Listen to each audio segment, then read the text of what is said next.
What is going on, everyone? Welcome to Desert Valley Blitz. I'm Coach Bobby here with my co-host, Coach Josh. And welcome to the Blitz.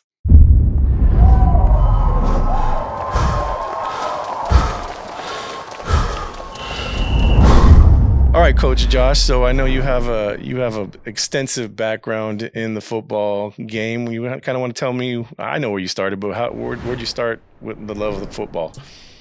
Shoot. I mean, I've been playing football since I was young, boys and girls club days. But I think where like my coaching, brain turned on is when Armstrong came and asked me after I got done playing at COD, and I was done playing, but I was like, all right, I'll coach, and I've never said no to Armstrong ever. So. I showed up and just start coaching, just like I'm a player's coach, and that year we had some good kids, and it was cool, like kind of playing vicariously through them. And how old were you at this time? I was 20. Wow. Yeah, so you weren't even older than the players, right? No, so I was right there. Yeah. Like the same age. They were freshmen when I was senior when I went back. Wow. So okay. That's a tough job because your age is so close. It's hard to like have discipline with somebody It is, but I think they looked up to me and just enough to respect me and go, all right. Because at that time, La Quinta was so new. We hadn't had like players come back after playing somewhere else, Right. And they listened, and I couldn't have had a better squad. I mean, we did good that year. And what year was this? 2000. So these are your championship CIF runs. Yeah, you were on those coaching staffs as a 20-year-old? Yep. A championship Couldn't run? even drink with the coaches afterwards. I had to go drink some Dr. Pepper, but wow. I mean, you guys had some really great players too, right? I mean, Jeff Webb, Frederick Collins, Sammy Chavez. I even throw like Jesse Varela out there. We had some guys that can play. Joe Giannone. Some legends, man. Yeah. Some legends that went on to the next level. It was a good squad. That's awesome, man. Did some good work. So you started off relatively, I would say, lucky kind of having a crew like that to coach. Because if you have great players, you're a great coach, right? Yeah. I mean, if it makes you a much better coach. So after that, what was the next couple steps in your coaching career after that? Well, that was a long season. And up until that point, I'd been playing football my whole life, college. And then that long season of coaching, I was like, man, I need a break. So I took a break for a few years. And then I ended up coming back. Let's see if I can remember this right. My brother got a job at Desert Hot Springs a few years after that, maybe 10 years after that. I think it was a long You've been break. out of the game 10 years at that point? Yeah, and then I come back, and then it's just frost off. I'm doing defense, but then I'm like, all right, this is kind of fun. But isn't frost off and JV the funnest, though? It is. There's no pressure, man. No pressure. You just have fun with those kids. Yeah, it really is. You get to try some stuff. And as a coach, you have all these ideas. You're like, I want to do it this way, this way, this way. Well, at those frost soft levels, you get to try it your way a little bit, and you quickly find out, man, a lot of your ideas don't work. So you have to start learning from some of the OGs that kind of know what they're doing. And I think the best thing I did was start that coaching brain on so young. What I mean by that, I started looking at the game as a coach. So even though I was watching football on Sunday and Saturday, I was dissecting how they're doing that. And if I didn't start coaching, I don't think I would have looked at the game, even though I wasn't coaching.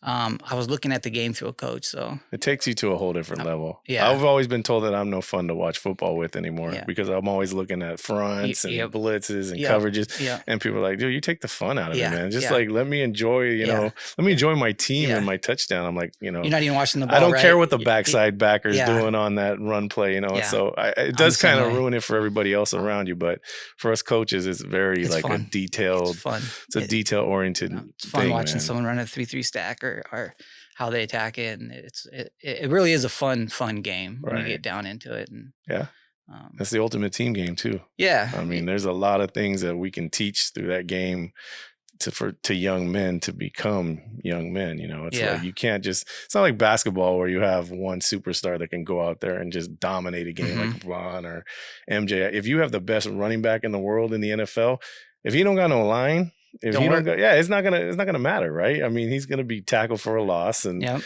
so it's just the ultimate team game, and that's what the one thing I love about the game. You got to learn how to do your job. Yeah, you have to work as a team in order to be successful. Yeah, hold each other accountable. Yeah, and if you're not working as a unit, it doesn't matter. So that there's a lot of lessons in life or how to practice. Yeah, absolutely. How to practice is an art, right? You got to approach practice right. It's not just game days. Mm-hmm. So I think that's a good thing that the young men can learn through the game. And so after that, I coached at DHS for I think just 1 year, and then I went back to La Quinta for a little bit, and then one more year I bounced back to DHS because I was living in Morongo Valley, so DHS was kind of closer. And then the last 3 years I've been at La Quinta, so I guess that would be my whole career. That's your coaching lineage right there. Yeah, so to speak. So how about you? You were just at Indio, or? I mean, I started really when I was a player. So when I was a player, I had a coach tell me, hey, because I used to call the defensive plays as a linebacker. Oh, so I had a coach tell me. How fun was that? It was awesome, man. It was really easy then, though. It was only like three plays. Only like 3 plays. It was the 90s, man. We weren't real sophisticated. Yeah, but cover threes. It wasn't a ton of stuff, man. Our playbook was really small in high school.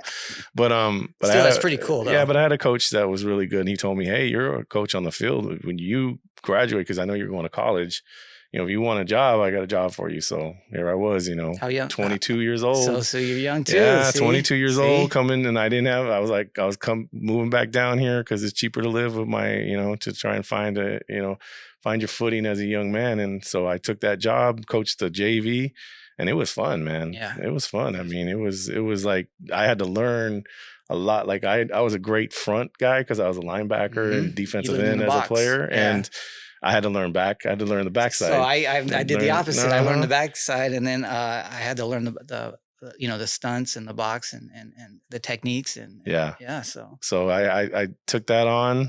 I learned the back end well enough for JV at least, right? Yeah. So and then a couple years into that, I got the call to come up and be the varsity coordinator at Indio High School. So I did that for 3-4 years. Yeah, 3-4 years until about 2016. So, I mean, at Indio, that's when Shadow Hills had opened. So there was a real lack of real good varsity players at that time. So we took our beatings, but I really learned how to coach and adjust because you had to. Yeah. Had to. Otherwise you're going to lose 60-0 every game. If you you had to out coach the other staffs just to stay in the game in those situations because you just didn't have the horses. I've been in those games. Yeah, 100%. You just didn't have guys you didn't have a lot of talent, man. So I mean, shout out to the guys that played with me back then. We tried. I was proud of those kids. We did some good things, but it was sometimes it was really hard. Just not because we had been decimated by population. It's never fun. Sometimes you would do all that work. Other schools opening up and taking a lot of people away. It's you have to start to rebuild. So did that till 2016. My son started to kind of grow up and start playing football himself. Mm-hmm. And so I made the decision at that point. Well, we actually, the head coach got fired, and then there were some things. So we made a decision at that point to kind of go and coach my son, have some fun. Flag football, man. That's what I'm doing right now. Flag football, man. So we started in flag, and now he's got moved on to tackle. So we're doing tackle. This will be our last year in youth football. And so I've been doing this a long time, so it's been real fun. There's a lot of things I've seen a lot of things in this game, Yeah, it's been a long journey, but I'm really excited to kind of come in here with you and just pivot. Yeah, pivot. Still be involved. Still be involved, but in a different way. I think I want to instead of just honing in on what my team's doing, I want to kind of shine a light on what the whole Valley's doing. And it's fun to talk about. I mean, it's a fantastic sport. I mean, high school, to me, it's the best form of football. I mean, college, it gets really, it's almost like a job. It's a job. And NFL, and especially with the new money involved with college, I think it might be the last kind of little pure part, like a pure way to play the game. Yeah. And you're just playing for your school. Yeah. You're not, you know what I mean? Yeah. And you feel that on Friday nights. You get on that sideline, that band's playing. Communities in the stands slowly starting to fill up, man. There's this energy in the air. You can't beat it, man. I love it. It's fun, man. It's fun. And it's one of the few truly community-based things that we Yeah. got left. Even though now that is changing as well, and I'm sure you've seen that. I know. The community teams are maybe something of the past with money coming into high school sports now. I know. It's crazy, man. It's crazy. It's the Wild West, and we're just all a part of it. But there's still a lot of good that those teams can do for their community. Yeah. Especially if you got a good team, then the community really jumps behind it. All of a sudden, everybody's a fan, and everybody wants to jump on the bandwagon. Winning fixes everything. Hey, that's life, man. That's not just football. That's life. Everybody wants to be involved. So yeah. So I think. I think this year for me is just going to be it's going to be more of doing this and talking about high school. I still am coaching my son's team every Saturday. Right. We're gonna be running that back on Saturdays, but I'm gonna be a fan and just talk about the game, and that's what I'm kind of looking forward to. What's your favorite thing to coach? Like, is there a technique? Is there an aspect to it? I love coaching linebackers just because I was a linebacker for my whole career. Yeah. So inside, outside, I played defensive. They moved me to defensive end in certain situations. So I knew some leverage techniques out there to kind of bull the rush. How to fill the gap. Yeah. So I'm just, linebackers have always been the funnest thing for me to teach. I like coaching the front seven. Front seven was always like, I knew even as a young coach, like if somebody like, hey, we're having problems with the front seven or stopping the run, I had some ideas right off the top because that's just when I grew up. That's where I played. I was inside somewhere, stopping the run somewhere. So for me, it's just natural. But I do enjoy at this point calling defense. I think it's a chess match.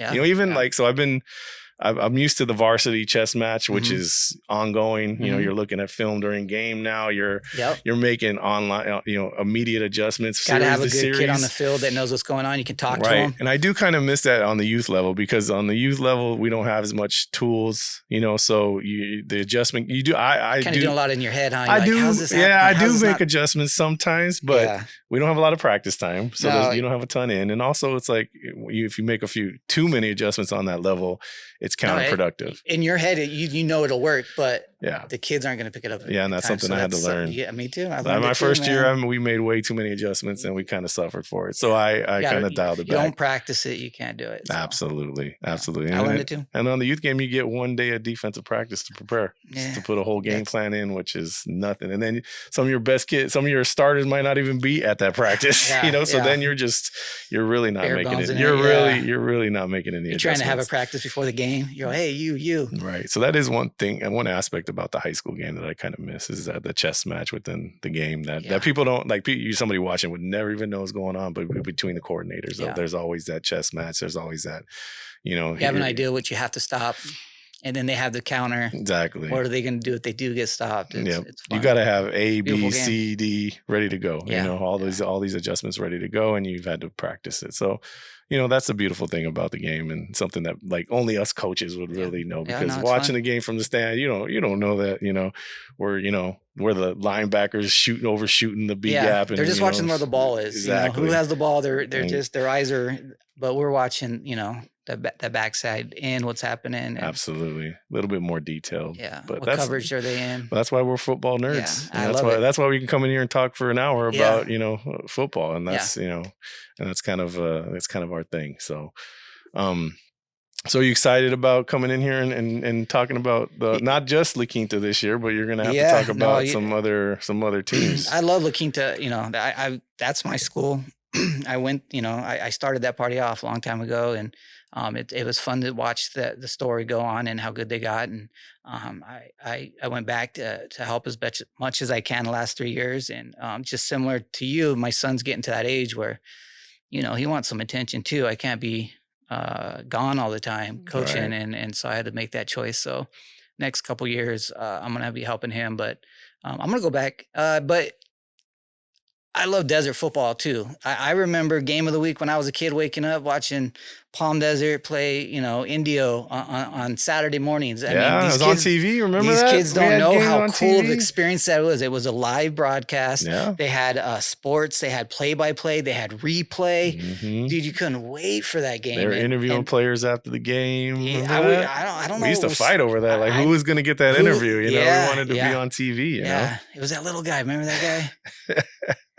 But I don't know why they don't bring that back. But I just loved, I just it's the best. So. Yeah, I'm excited. I think game of the weeks are definitely something that we're going to be paying attention to and trying to highlight because there's going to be some, even week 1, I think we got some good matchups coming up, right? I mean, I got Yucca, La Quinta. I mean, that's all. I mean, that's going to be a tough game for La Quinta, man. Yeah, La Quinta's down one of their superstar running backs, at least for the first half of the season. So, and Yucca's always a tough, and they're going up to Yucca, right? They got a good coaching staff up there, man. They do it right, and they got a good program, tough kids. And they're going up to Yucca, right? Yeah. So anytime you go on the road, man, sometimes games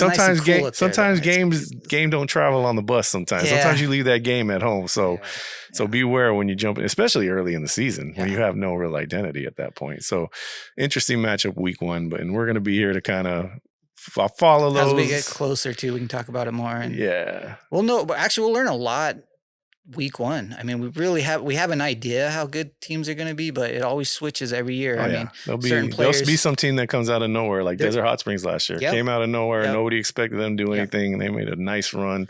Shout out to the Golden Eagles. They did their thing last year, and I think there's going to be another team probably that we're not even on our radar. That's gonna come a young man, a coach. It's fun. So so we're going to be here for the whole ride this year, and I'm excited. Take it week by week. Yeah, I'm excited. It's going to be fun. I think, and also, game coaches that do want to be featured on here, we're 2 old coaches and we know how to, break down some film. So come send us some film so we can talk about your team and talk about your players and talk about your program.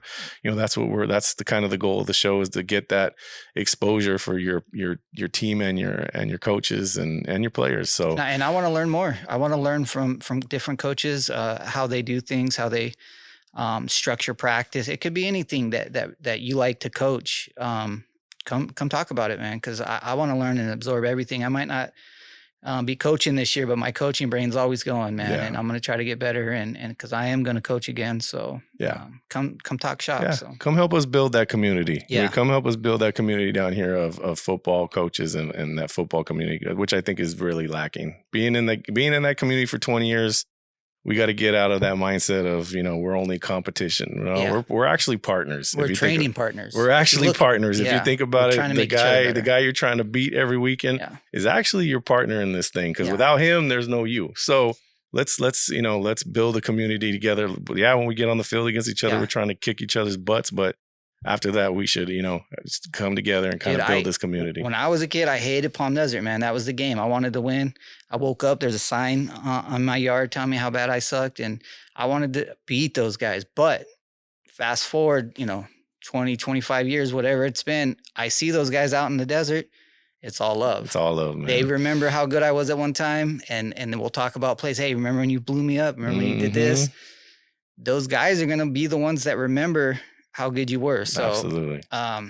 I know when you're young, it's tough to get out of that mindset, but take it from an older head. Those guys will remember you, who you are. So I mean, I grew up hating the Quinta, and look at me now. I'm sitting next to a Blackhawk. My son is a Blackhawk. I got La Quinta gear in my studio. I mean, times have changed, people, and I've kind of evolved, and I want to support all local people that are doing a good job out there. So if you want to come join this party, send us a DM, put something in the comments. Like I said, we're willing to talk to everybody. So hopefully we can even show some films, maybe some little clips here and there just to talk about the X's and O's, talk about some plays. Maybe someone's really good at running a post or someone's really good at running power or we've got an excellent producer Danny. He's gonna be throwing some game clips into the show. We're gonna do it big, man. We're gonna do it big. So I'm excited, man. You excited? I'm really excited. All right, well, everybody out there, the routine. Like, subscribe, and follow, and we'll be back on Desert Valley Blitz. See ya.